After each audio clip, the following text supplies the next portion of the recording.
pagi anak-anak. Berjumpa lagi di channel Ibu ya. Semoga kalian selalu dalam keadaan sehat.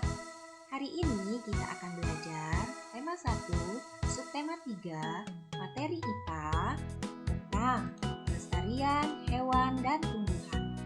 Sebelum belajar, kalian berdoa terlebih dahulu ya. Kompetensi dasar materi kita hari ini yang pertama adalah membandingkan cara perkembangbiakan tumbuhan dan hewan. Yang kedua, menyajikan karya tentang perkembangbiakan tumbuhan dan hewan.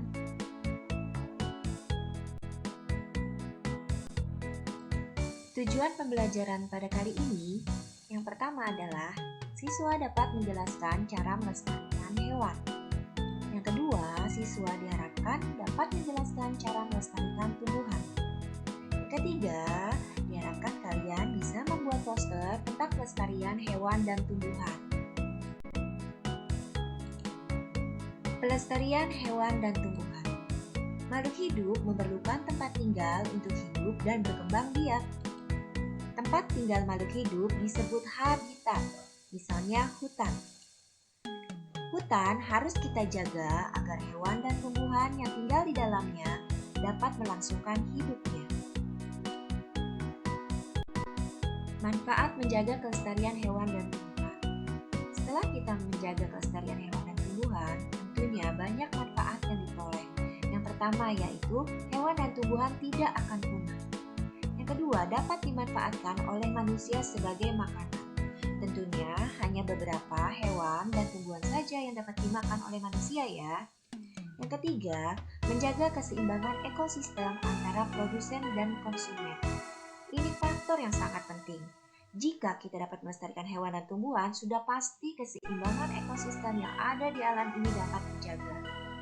Yang keempat, yaitu dapat dimanfaatkan sebagai sumber belajar untuk mengembangkan ilmu pengetahuan. Nah, yuk kita menjaga kelestarian hewan ya, agar manfaat tersebut dapat kita peroleh. Setelah kita tahu manfaat jika kita melestarikan hewan dan tumbuhan, ada baiknya kita mengetahui upaya apa yang dapat kita lakukan. Upaya pelestarian hewan. Yang pertama yaitu kita memahami pentingnya melestarikan hewan. Kita tahu cara merawatnya, tahu apa makanannya, jenis kandangnya seperti apa, ukuran kandang yang sesuai dengan bentuk tubuhnya, dan menjaga kebersihan hewan beserta kandangnya. Yang kedua, membuat tempat penangkaran hewan langka. Tujuannya agar hewan dapat berkembang dan aman. Cara yang dapat dilakukan dibagi menjadi dua, yaitu ex situ dan in situ. Ex situ adalah penangkaran yang dilakukan di luar habitat aslinya. Contohnya kebun binatang dan taman safari. Sedangkan dengan cara in situ adalah penangkaran yang dilakukan di habitat aslinya. Contohnya taman nasional, suaka marga satwa, hutan lindung, dan cagar alam. Yang ketiga, tidak melakukan perburuan liar dan jual beli hewan langka. Ini tentu sangat dilarang keras ya. Adapun contoh hewan langka yang dilindungi diantaranya badak, orangutan, harimau Sumatera, burung cendrawasih, gajah, komodo, anoa, dan masih banyak lagi. Berikutnya yaitu upaya pelestarian tumbuhan. Upaya-upaya yang dapat kita lakukan yang pertama adalah mengembangkan tumbuhan yang sudah kita manfaatkan. Misalnya mengembangkan tumbuhan secara vegetatif alami atau buatan. Yang kedua yaitu tidak menebang pohon sembarangan. Ingat, ini dilarang keras ya.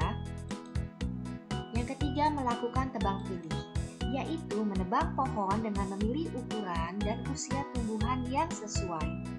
Artinya, jika tumbuhan tersebut masih muda dan sangat kecil, itu tidak boleh ditebang.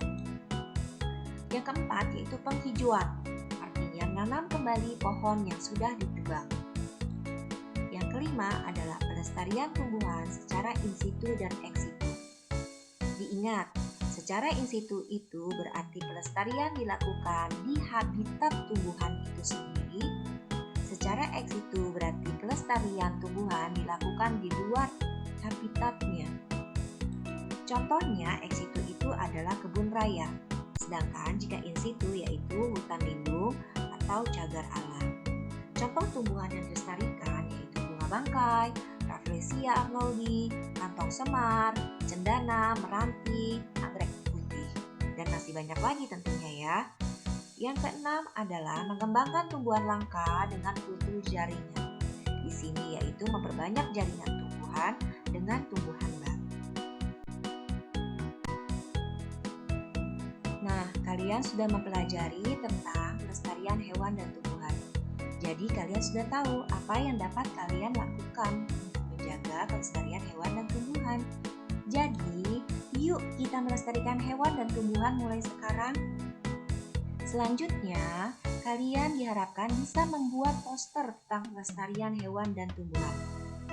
Dari poster yang kalian buat ini, diharapkan bisa menggugah orang lain untuk berbuat hal yang sama, yaitu tentang cara menjaga kelestarian hewan dan tumbuhan. Ini adalah contoh poster yang sudah dibuat oleh salah satu teman kalian.